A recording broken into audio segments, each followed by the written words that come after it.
আসসালামু আলাইকুম রহমতুল্লাহি ওবরকাতুহু।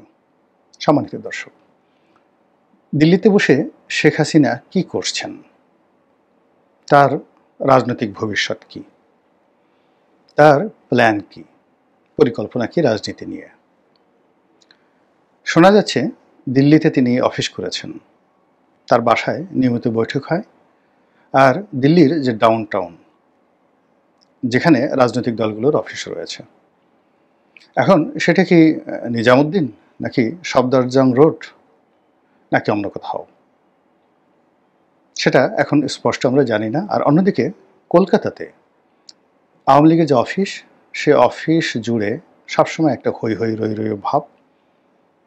ঢাকাতে যেভাবে আওয়ামী লীগের অফিসের একটা রমরমা অবস্থা ছিল, তার সেটা অনেক বেশি। Justice become a political club. বাংলাদেশে যারা ছিলেন তাদের অনেক কাজ ছিল, আর এখন দিল্লিতে কিংবা কলকাতাতে যারা আছেন তারা আসলে অখণ্ড অবসরে আছেন।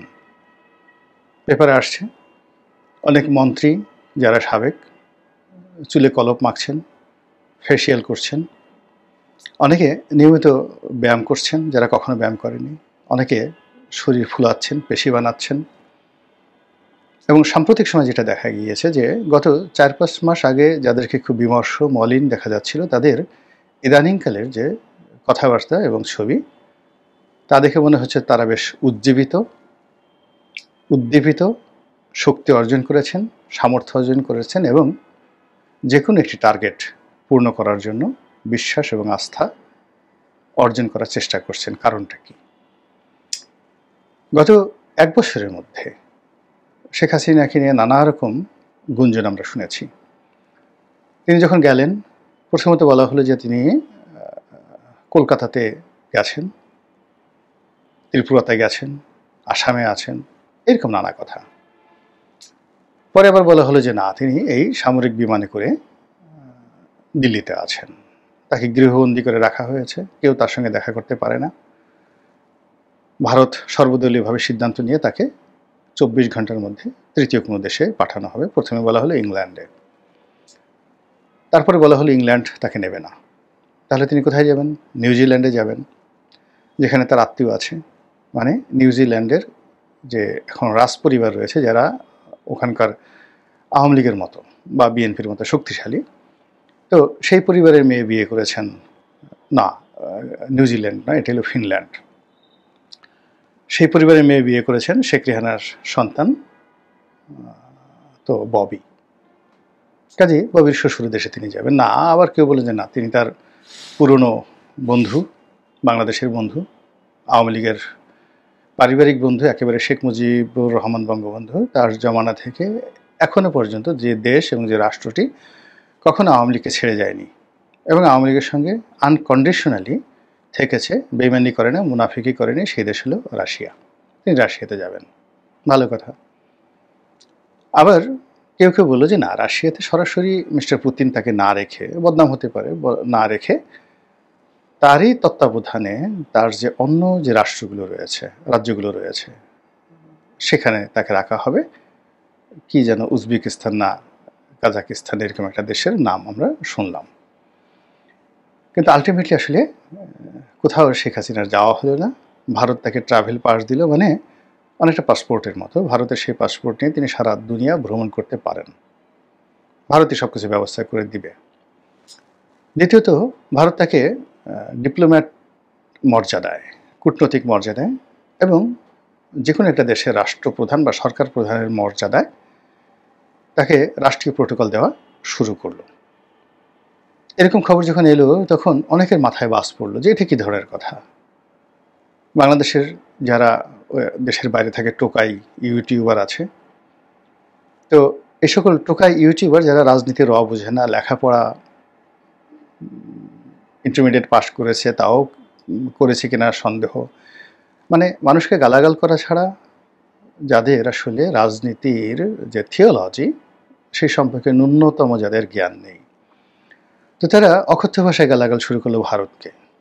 অসভ্য একটা দেশ, এই করেছে ইত্যাদি ইত্যাদি, তাদের সঙ্গে আমাদের জিহাদ করতে হবে। আর তাদের যে সকল অনুগামী রয়েছেন, যারা তাদেরই মতো বা তাদের মতো নয়, তাদের সেটা আরও নিম্নমানের, হই হই রই রই করে যে না, ভারতকে জ্বালিয়ে দিতে হবে, পুড়িয়ে দিতে হবে, দিল্লি দখল করতে হবে, সেভেন সিস্টার দখল করতে হবে। আর এই কাজ সামাল দিতে গিয়ে, কর্ম সামাল দিতে গিয়ে বেচারা ডক্টর মোহাম্মদ ইউনূস তিনি ভারী মুসিবতের মধ্যে পড়লেন। অভিজ্ঞ মানুষ, বয়স্ক মানুষ, তিনি জানতেন যে ভারতের সঙ্গে তার বন্ধুত্ব লাগবে, তারপরে ভারতের সঙ্গে তার চেষ্টা লাগবে, তুদবেরি লাগবে। তো এই সকল কাজকর্ম করতে গিয়ে তিনি নরেন্দ্র মোদী সাহেবের সঙ্গে একাধিকবার বৈঠক করার চেষ্টা করলেন, বন্ধুত্ব করার চেষ্টা করলেন, কিন্তু ওখানে এমন একটা পরিস্থিতি তৈরি হলো যে ভারত বাংলাদেশের আর বন্ধু হলো না, এবং তারা বলে দিল ভবিষ্যতে যখন কোনো নির্বাচিত সরকার আসবে তাদের সঙ্গে ভারত সম্পর্ক পুনর্বিবেচনা করবে।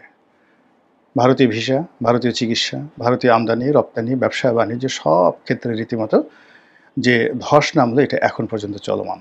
বোঝার চেষ্টা করুন, আমরা চীন থেকে আমদানি করি, কিন্তু আমাদের আমদানির সবচেয়ে বড় পার্টনার ভারত, যেখানে অলমোস্ট আমাদের ইম্পোর্ট বাণিজ্যের 40% ভারত থেকে আসে। আর যদি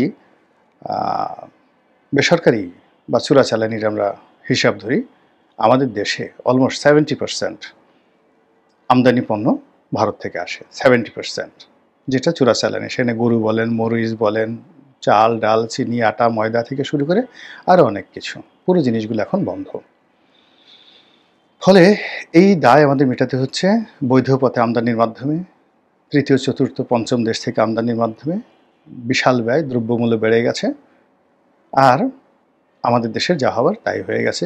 ডক্টর মোহাম্মদ ইউনূস যেহেতু অর্থনীতির ছাত্র, তিনি এবং তার লোকজন, পররাষ্ট্র উপদেষ্টা, প্রাণান্ত চেষ্টা করেছেন ভারতের সঙ্গে সম্পর্ক স্বাভাবিক করার জন্য। কিন্তু ওই যে বললাম যে টোকাই প্রকৃতির যারা লোকজন রয়েছে, তারা এরকম মানে সেই গল্পের মতো এতটা মানুষের মধ্যে বিভ্রান্তি ছড়িয়ে পড়ল যে ভারতের সঙ্গে আসলে সরকারের যে কোনো নেগোসিয়েশনটা আসলে চালানো ডক্টর মোহাম্মদ ইউনূস সরকারের পক্ষে সম্ভব ছিল না, এবং এখনও সম্ভব নয়।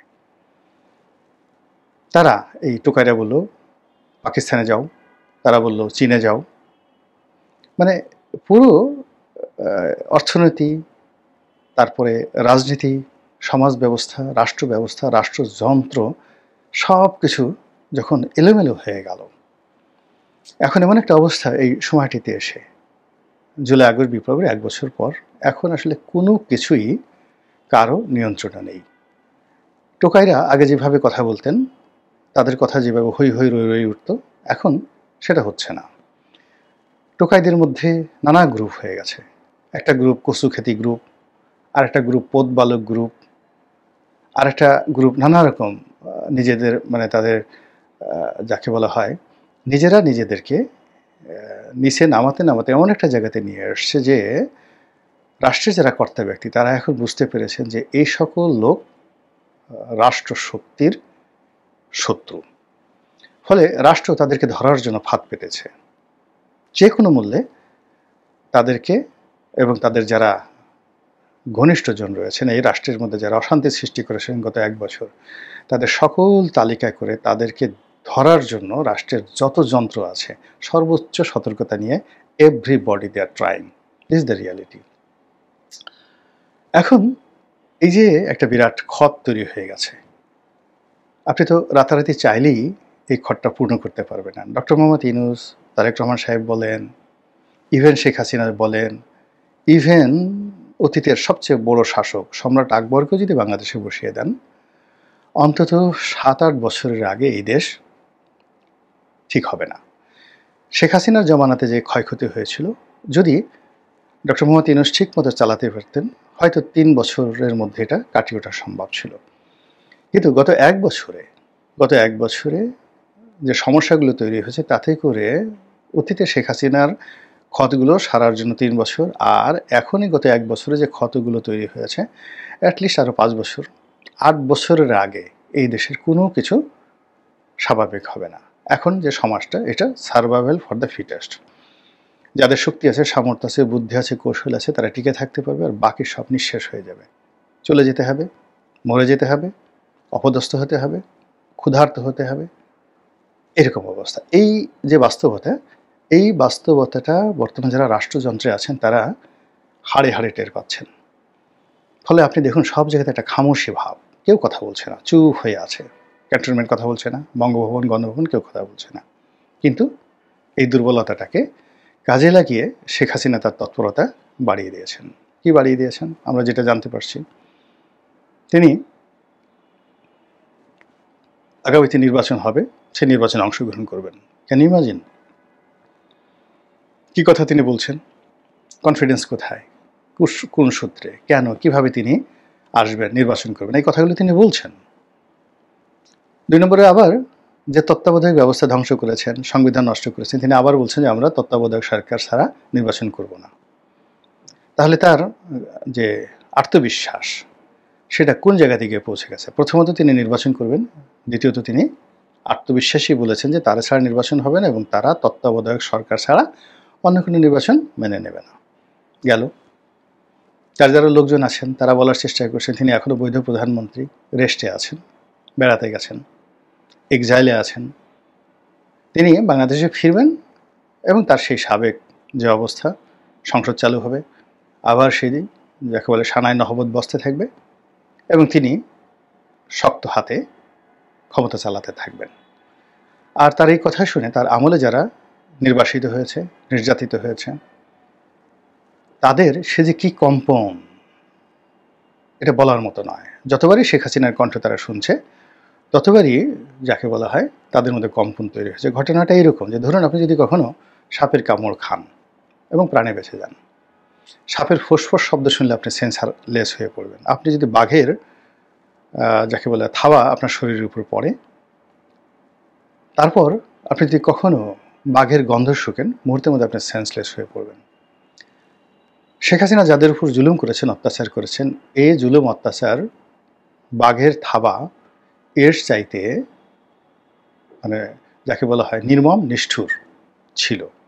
ওই যে সুরেন্দ্র সেনগুপ্ত বলে গেছেন, বাঘে ধরলে বাঘ ছেড়ে দেয় অনেক সময়। আপনি যদি বাঘের সামনে খুব অভিনয় করতে পারেন যে আপনি মরে গেছেন, নিঃশ্বাস প্রশ্বাস বন্ধ করেছেন, বাঘ মরা মানুষের সাথে যুদ্ধ করে না, তো বাঘ আপনাকে ছেড়ে চলে যাবে। কিন্তু শেখ হাসিনা আপনাকে খোঁচাবে, আপনি আসলে মরেছেন কিনা দেখবে এবং শতভাগ নিশ্চিত হওয়ার পর এরপর আপনার মৃত যে লাশ, সেই লাশের সঙ্গে সে কী করবে এটা সে সিদ্ধান্ত নেবে, কিন্তু আপনাকে ছাড়বে না।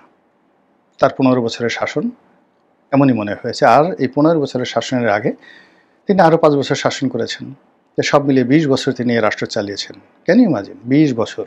সম্রাট শাহজাহানও 20 বছর দিল্লির সিংহাসন চালিয়েছেন, জাহাঙ্গীরও 22 বছরের মতো সিংহাসন চালিয়েছেন। আর এর বাইরে তিনি দল চালিয়েছেন 1981 সন থেকে কন্টিনিউয়াসলি। আওয়ামী লীগের মতো একটা বড় দল চালানো, একটা রাষ্ট্র চালানোর চাইতেও অনেক বড়। মালদ্বীপের মতো একটা ছোট রাষ্ট্রে কয়জন জনগণ? আওয়ামী লীগের ভোটার সংখ্যা যদি 18 কোটি মানুষ যদি ধরেন, তার 35% যদি আওয়ামী লীগের ভোটার হয়, তারপর তার যারা সহযোগী রয়েছে তাদের যদি আরও 15% হয়, তাহলে 50% জনগণ যারা শেখ হাসিনার কথায় অতীতের মধ্যে এখনও নড়াচড়া করছে, তাহলে 9 কোটি মানুষ। এই 9 কোটি মানুষকে তিনি রাষ্ট্র ক্ষমতায় থেকেও ডান্ডা মেরেছেন, প্রভাবাধীন রেখেছেন, নিয়ন্ত্রণ রেখেছেন, আর এখনও রাখছেন। এবং তারা যত কিছু হোক না কেন, তারা অন্ধের মতো শেখ হাসিনা, শেখ হাসিনা, জয় বাংলা, জয় বঙ্গবন্ধু, এবং তাদের একটা অংশ মনে করে শেখ হাসিনা আবার ফিরে আসবে এবং সাবেক সেই জায়গাতে। যা হোক, এনিওয়ে, তো এরকম যখন একটা অবস্থা চলছে আমাদের দেশে, যখন একেবারে সমস্যায় আমরা জর্জরিত, বিশ্বাস, আস্থা, নির্ভরতা কোথাও নেই, ঠিক সেই সময়টাতে হঠাৎ করে শেখ হাসিনার তৎপরতা বেড়ে গেছে। তিনি অফিস খুলে বসেছেন, যেটা শোনা যাচ্ছে দিল্লি থেকে নিয়মিত লোক তার বাসায় যাচ্ছে। তারপর কলকাতাতে যারা আছেন তারা অনেকে দিল্লিতে বাসা ভাড়া করছেন টেম্পোরারি। কলকাতা থেকে দিল্লিতে গিয়ে তারা সিরিজ বৈঠক করছেন সকাল থেকে রাত পর্যন্ত। জয়ের বন্ধু হিসেবে পরিচিত মোহাম্মদ আরাফাত, তো মোহাম্মদ আরাফাত একটা সাক্ষাৎকার দেখলাম যে কোথায় দিয়েছেন, যেটা ভাইরাল হয়ে গেছে। তিনি বলছেন যে সকাল থেকে রাত পর্যন্ত এত পরিশ্রম করতে হচ্ছে, কাজ করতে হচ্ছে, যে কোথা থেকে যে সময় চলে যায়, কখন দিন হয় কখন রাত হয় টের পায় না। অন্যান্য যারা আওয়ামী লীগ যারা নেতৃবৃন্দ রয়েছেন, বিশেষ করে আওয়ামী লীগের যারা ব্রেইন হিসেবে কাজ করেছে, সাংগঠনিক ব্রেইন, যেমন ধরেন লিয়াকত শিকদার, ছাত্রলীগের লিয়াকত শিকদার, তারপরে যেমন ধরেন খালিদ মাহমুদ চৌধুরী মন্ত্রী ছিলেন, তারপরে শেখর প্রধানমন্ত্রীর এপিএস ছিলেন, এমপি ছিলেন, তারপর সেলিম মাহমুদ, ডক্টর সেলিম মাহমুদ, এরপর স্বরাষ্ট্রমন্ত্রী আসাদুজ্জামান খান কামাল, এরকম অসংখ্য অসংখ্য, মহিবুল হাসান চৌধুরী, এমনকি ওই যে জাভেদ, লন্ডনে যিনি আছেন লাভেদ, সমর রেজাউল করিম, এই মানুষগুলো প্রতিটি মুহূর্ত বলতে গেলে দলের জন্য সারাক্ষণ তারা কিভাবে প্ল্যান করবে, কিভাবে কি করবে, এই কাজে প্রত্যেকটা মানুষ নিজেরা সিরিজ বৈঠক করছে। তার সঙ্গে সঙ্গে শেখ হাসিনার সঙ্গে সিরিজ বৈঠক করছে, যেটা এই 3 মাস আগেও আমরা এই ঘটনাগুলো শুনতে পারিনি। হঠাৎ করে এরকম হলো কেন? এবং ইন্টারনেটে আপনি দেখবেন যে এই যে মানুষগুলোর নাম শুনলাম, এদের অনেকেই ইদানিং বেশ কথাবার্তা বলছে।